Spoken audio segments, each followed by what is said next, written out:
les petits raiders, j'espère que vous allez bien. Aujourd'hui on se retrouve pour un tag. Oui, encore un tag, je suis motivée avec les tags en ce moment. Celui-ci je l'ai trouvé sur la chaîne de Pineapple Books, c'est un tag qu'elle a fait elle-même sur les classiques. Je vous remettrai de toute façon la vidéo en description. J'en ai pas lu tant que ça finalement et je me suis même demandé si j'allais faire ce tag parce que j'avais peur de pas avoir assez de réponses.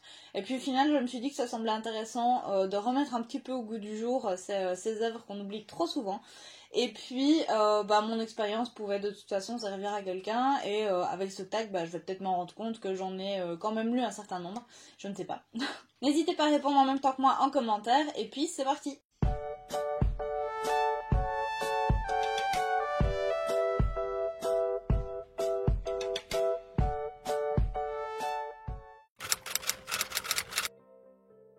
C'est une question assez intéressante parce que je suis en train de faire mon TFE justement sur les classiques et donc du coup j'ai dû répondre à la question qu'est-ce qu'un classique. Et par rapport à ce que j'ai vu, par rapport à ce que les gens pensaient, etc., un classique dans ce qu'on pense, c'est une œuvre qui est déjà étudiée à l'école, qui est mise en avant par les institutions, mais qui est étudiée pourquoi ? Tout simplement parce qu'elles sont novatrices, parce qu'elles ont créé quelque chose, généralement elles sont un petit peu avant-gardistes par rapport à leur époque, et puis elles créent un autre art, une autre vision de la vie dans les œuvres artistiques. Puis si on reprend le terme classique dans l'histoire littéraire, ça fait forcément référence à la période classique, donc du XVIIe, où on prône tout ce qui est très structuré, il y a beaucoup de règles dans l'art. On doit surtout avoir l'impression que en fait le travail qui était fourni, qui semble magnifique, qui semble extraordinaire, en fait est minime, juste l'auteur est comme ça doué. Donc un classique, comme on va l'entendre ici, a trois caractéristiques: il est étudié en classe, il est avant-gardiste et renouvelle un petit peu le monde de l'art, et généralement c'est quelque chose que tout le monde connaît et qui est populaire, limite dans l'imaginaire collectif. Alors le classique qui m'a fait aimer les classiques, on a la grande malchance, je pense en Belgique, en tout cas par rapport à mon expérience, de ne pas lire assez de classiques en classe. On a un programme qui est bien moins structuré et bien moins homogène, je vais dire, en Belgique qu'en France. Je pense que c'est parce que toutes les écoles ne sont pas représentées, ne sont pas dirigées par les mêmes pouvoirs. En tout cas, moi dans mon parcours, j'en ai pas lu énormément, ou en tout cas je les ai découverts très tard. Et je les ai découverts avec ma professeure de français de 5e et 6e secondaire, donc les 2 dernières années de l'école avant la fac, les autres écoles, l'université, etc. Et c'est justement cette professeure-là qui m'a fait découvrir le classicisme, et c'est avec cette professeure-là que j'ai découvert Molière. Il y a quelque chose que j'aime particulièrement chez Molière, non seulement c'est la façon qu'il a de partager une morale, quelque chose de vrai par rapport à la façon de se comporter en société, mais aussi tous ses écrits et la plupart des œuvres classiques, en tout cas si je m'avance pas trop, sont écrites en alexandrin avec une césure et l'hémistiche. Donc un alexandrin, c'est quand vous lisez le vers, il y a 12 syllabes, enfin 12 pieds. Et une césure à l'hémistiche, en fait, c'est quand vous lisez par exemple le vers de 12 pieds, vous avez 6 pieds dans le rythme, donc 6 pieds au début, et puis vous arrêtez, et puis 6 pieds à la fin. Et vraiment dans le rythme, on peut le couper juste au milieu, quoi. Et je sais pas pourquoi, mais cette façon de s'exprimer et cette façon de lire, pour moi c'est quasiment une musique, donc c'est pour ça que j'aime bien lire du Molière et c'est pour ça que ça m'a accroché directement. Je trouve ça beau, non seulement dans le message mais en plus dans la forme. Je sais pas si je suis très claire sur cette question là. C'est assez compliqué, je crois que je vais surtout aller voir un classique pour après dire que je l'ai lu et savoir en parler avec les gens, parce que c'est... je vais pas dire que c'est une institution, mais c'est quelque chose du patrimoine littéraire et c'est quelque chose à découvrir comme on irait découvrir un monument ou une cathédrale ou que sais-je, mais c'est quelque chose à découvrir dans la culture. Tandis que le contemporain, vu qu'on en a beaucoup sous les yeux, je pense que ça va surtout aller au feeling. Si je le croise parmi tant d'autres, s'il m'attire par, je sais pas, sa couverture, l'histoire, l'intrigue, si je connais l'auteur et que j'ai envie de découvrir ce qu'il écrit. Je pense que ouais, le contemporain ça va plus aller au feeling, tandis que le classique ça va plus aller dans le côté culture et patrimoine que j'acquiers. Alors, un courant littéraire favori, je sais pas en choisir un, honnêtement, parce que je pense que chaque courant a sa caractéristique, son bon côté. J'aime bien le classicisme pour l'ordre et la structure que je peux y trouver, la musicalité dans les textes. J'aime bien le romantisme parce que je suis quelqu'un qui adore l'expression des sentiments et le fait de dévoiler comme ça quelque chose de très très passionné. Donc je vais énormément apprécier ce courant là pour ça. J'aime bien le naturalisme parce que moi clairement les descriptions et le fait de m'expliquer comment telle ou telle situation était, ça me dérange pas et ça m'intéresse. Le surréalisme j'aime beaucoup parce que des fois l'explication est tellement tirée par les cheveux que c'est très artistique, mais ça va beaucoup trop loin quoi. Et limite des fois ça me fait rire.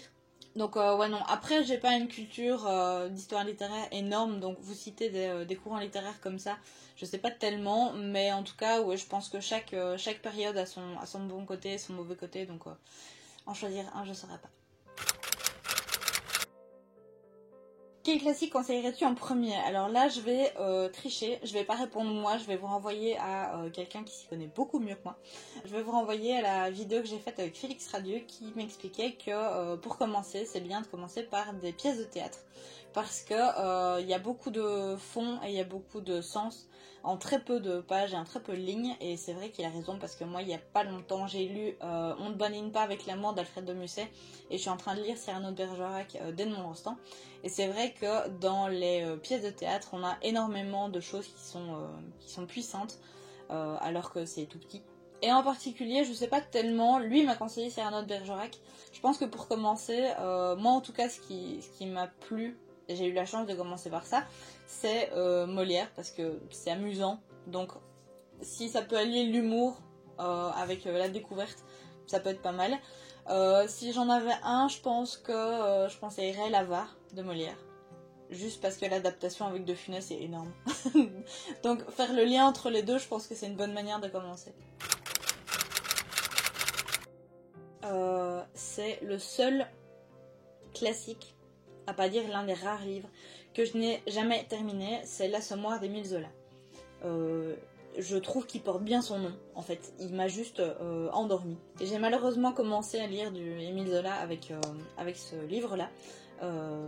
Comment vous dire que je suis dégoûtée. Donc ça fait très très longtemps que je n'ai plus lu du Émile Zola. Et en soi, ouais, du souvenir que j'en ai en tout cas, c'était juste à ce moment. C'est là que je me suis rendu compte que quand je restais trop longtemps sur un livre, à la fin je lisais plus pour aller vers une autre histoire et pour avoir terminé le bouquin que vraiment par plaisir de lire. Mais ouais, L'Assommoir d'Émile Zola, non, il m'a trop endormi. En revanche, le classique que j'ai préféré, alors je vais vous donner un que j'ai lu il y a pas longtemps parce que à chaud comme ça c'est le premier qui me vient en tête. Je sais pas si on peut dire que c'est un classique d'ailleurs, mais c'est celui qui me vient en tête. C'est Le Petit Prince d'Antoine de Saint-Exupéry. J'ai trouvé qu'il y avait beaucoup de belles choses qui étaient transmises dans ce livre en très très peu de pages. L'écriture est simple, est belle et accessible. Et les leçons de vie que l'auteur nous donne sont magnifiques. Il réussit très très bien en fait ce qu'il veut faire ce qu'il explique dans la préface, c'est-à-dire de réveiller l'enfant qui est en nous. Et ce que j'ai bien aimé dans ce livre-là, c'est que la plupart du temps dans la littérature jeunesse, on a les adultes qui sont un petit peu diabolisés, c'est la version méchante et cruelle qu'il faut pas devenir. Et en fait là, on a vraiment l'impression que les adultes sont devenus comme ils sont. Mais c'est pas tellement de leur faute en fait, c'est juste qu'ils n'ont pas pris soin du petit prince qui était en eux, et ils n'ont pas soigné cette partie-là d'eux. Donc limite on a de la peine pour eux en fait. Et puis chaque personnage a son importance, a sa leçon de vie à apporter au bouquin. Et ouais, j'ai trouvé ça vraiment super chouette. Un classique que j'ai envie de lire, il y en a plein en fait que j'ai pas découvert et de toute façon de manière générale on n'aura jamais assez d'une vie pour avoir lu tout ce qu'on veut lire. Un classique que je veux découvrir je crois, mais je sais pas si c'est le bon moment pour le découvrir, c'est l'écriture de Marcel Proust, parce que je suis quelqu'un qui aime énormément tout ce qui touche à la lecture, qui développe les cinq sens. Et j'ai cette image de Marcel Proust, évidemment avec la Madeleine de Proust, mais comme lui en fait j'ai cette sensation que chaque sens et chaque expérience sensorielle nous ramène à un souvenir. Donc ouais, je pense que c'est quelque chose que j'aimerais bien découvrir. Je serais tentée de dire les classiques parce qu'en soi plus tard les bons contemporains pourraient devenir des classiques. Donc j'aurais quand même les deux au final. Bon bah dans ma bibliothèque, le seul que je pourrais donner c'est comme un roman de Daniel Pennac. C'est pas tellement un classique, mais c'est pour moi quelque chose qui est assez important dans le sens où Daniel Pennac explique notre rapport à la littérature simplement. Maintenant, classique comme ça, bah si, Cendrillon. Cendrillon de Charles Perrault, c'est un classique, non?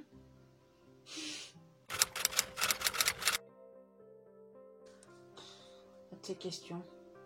Je crois que je vais répondre Ivanhoe. Ivanhoe et Rebecca. Dans Ivanhoe de Walter Scott. Donc Walter Scott, c'est un auteur écossais qui est à l'origine du roman historique. Et en gros, Ivanhoe, c'est l'ancêtre, si on peut dire ça comme ça, de Robin des Bois. C'est un roman qui est très très long à lire, mais pour le coup qui est assez chouette, qui est assez accessible.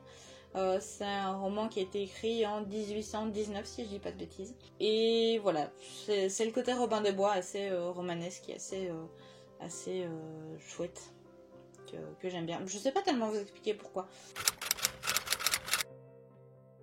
Un classique qui m'a fait rire, bah évidemment les Molières, et je pense que c'est...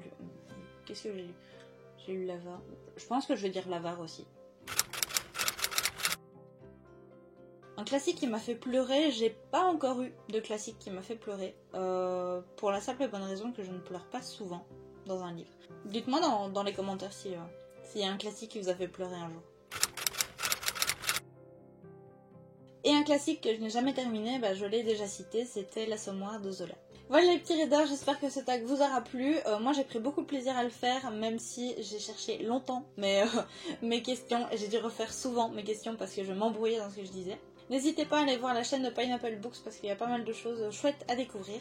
N'hésitez pas à mettre un pouce en l'air si le thème vous intéresse et puis à vous abonner en dessous en activant la petite cloche. On est de plus en plus nombreux, la famille Sakandi, c'est super cool. Donc bah déjà bienvenue aux nouveaux et puis les anciens, merci d'être là. Si vous voulez voir quelque chose de particulier sur la chaîne, n'hésitez pas à me le dire en commentaire. Et puis il ne me reste plus qu'à vous souhaiter de magnifiques lectures et une excellente semaine. Prenez soin de vous.